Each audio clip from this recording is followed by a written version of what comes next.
SAG-AFTRA union members are entering their fourth day of strikes across the nation as they fight for a better contract. During this time, members are not able to work on camera or behind the scenes, conduct press for any projects, or even enter negotiations for future roles. SAG-AFTRA President Fran Drescher says Hollywood CEOs will end up standing on the wrong side of history as they receive hundreds of millions while they plead poverty. Meanwhile, Disney CEO Bob Iger criticized the strike on Thursday. Take a listen to what he said, followed by actor Sean Gunn's response. There's a level of expectation that they have that is just not realistic. And they are adding to a set of challenges that this business is already facing that is, quite frankly, very disruptive. So they're not being realistic? No, they're not. It's a shame. It is really a shame. I think that when Bob Iger talks about what a shame it is, he needs to remember that in 1980, CEOs like him made 30 times what their lowest worker was making. Now Bob Iger makes 400 times what his lowest worker is. And I think that's a shame, Bob. And maybe you should take a look in the mirror and ask yourself why. If your response is that that's just the way business is done now, that's just the way corporations work now, well, that sucks, and that makes you a person if that's your answer. So you should come up with a better answer than that. We should note that Comcast, which owns NBC Universal, is one of the entertainment companies represented by the Alliance of Motion Picture and Television Producers. Joining us now, President of the Screen Actors Guild, Fran Drescher. Really good to have you on the show. We've been watching everything that you've had to say, and also what Bob Iger had to say. And I'm curious what your response is to the fact that he says that you guys have a level of expectation that is not realistic. You know, the man makes $78,000 a day. So, you know, plus a $20 million bonus. He is the last person to talk about what's realistic. So, you know, it's like you can't even talk about reality with this, and I don't really want to make it about him. This is a workers' movement, and it's about greed and trying to, you know, they get bonuses depending on stock shareholders' performance, and so of course they're going to try and squeeze everybody to make the stock go up so more people will buy stock. But when your entire business model is, you know, the foundation for that is us, and you're trying to screw us as if you're like a land baron of feudal medieval times, and we're your serfs. You know, it's like, wake up and smell the coffee. The jig is up. It's time for you to recognize that you have to pivot and understand that the business model has changed and the old contract no longer can be negotiated in a way that will give economically the performers their due. So what is the pivot exactly? Because you hear the arguments about whether or not your likeness can be used. Is it an argument about AI? Isn't the bottom line about money? And what exactly is it that you need in order to make this strike end? And how long do you think members of the unions can stick to this strike? Well, you know, look, we had an unprecedented strike authorization vote from our members because they're on the ground living this inequity. Not, you know, these CEOs who are living the high life.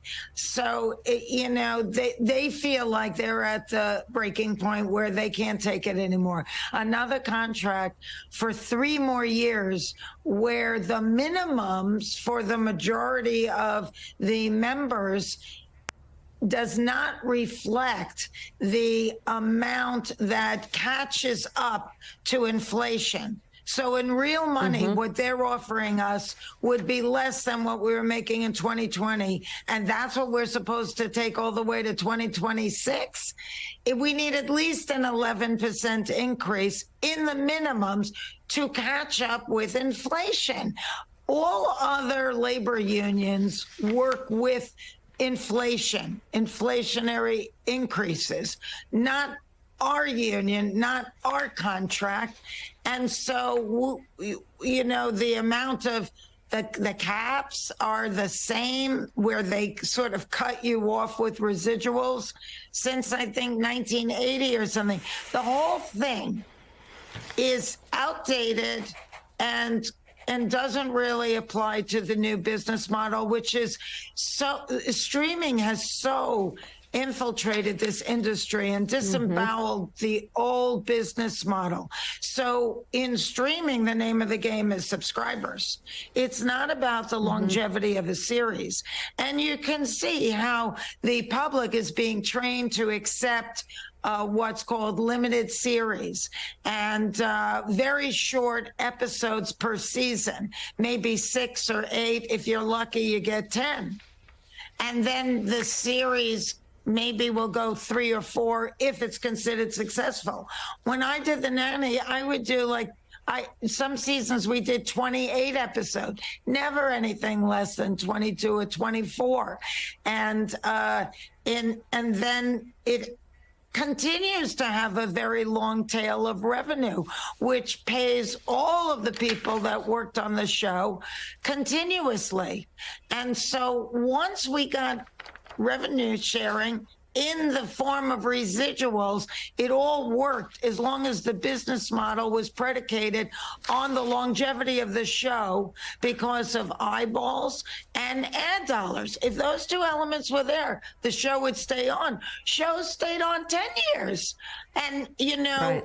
But now it's not that way, because once the show does the heavy lifting for bringing in a new surge of subscribers, and their algorithms tell them that, you know, up after 10, it starts to go downhill. After 3-4 years, it's, you know, maybe we're making our current subscribers happy, but we're not getting more subscribers. And more subscribers is the name of the game. So we'll recondition the current subscribers to be, you know, happy or disappointed that, oh, my favorite show just ended. But wait, we'll tantalize them with another flying dragon, one more big star, one more big director that costs a fortune. And meanwhile, where is our revenue sharing on, you know, 6 or 10 episodes a season? We cannot economically live on that. And so we have to go into the other pocket, which is what the new business model dictates that was foisted upon us. We have to go into the subscriptions pocket. And we were completely stonewalled. I don't think that they thought that we were going to approach this problem with such an intelligent analysis of this business. But we cannot make incremental changes to an old contract that no longer applies. How much could they possibly give us? We're never going to catch up because the series and episode buys are considerably smaller. We're seeing more and more shows that don't even have series regulars on it anymore. And so it's time that we shift over. But as soon as they heard that, they stonewalled us. No. And they never opened up that door. And even now, they're punishing us because we gave them 12 unprecedented length of days to extend, in spite of the fact that the members were afraid that we were weakening. And in that time, all they did was dupe us into having more time to promote their summer movies because they gave us nothing in return. And so we went on strike, but we have been happy to keep negotiating, and they are acting like punishing feudal land barons where the peasants started to act up, and they said, we're not going to talk to you. All right, Screen This is what Actors we're Guild dealing with. President Fran Drescher, I hear you. And knowing the value of all the actors and everybody in the industry, the writers, the people who are struggling to make ends meet, we appreciate your coming on. Please keep us posted and come back, especially when there are new developments. Fran Drescher, thank you very, very much for being on the show this morning.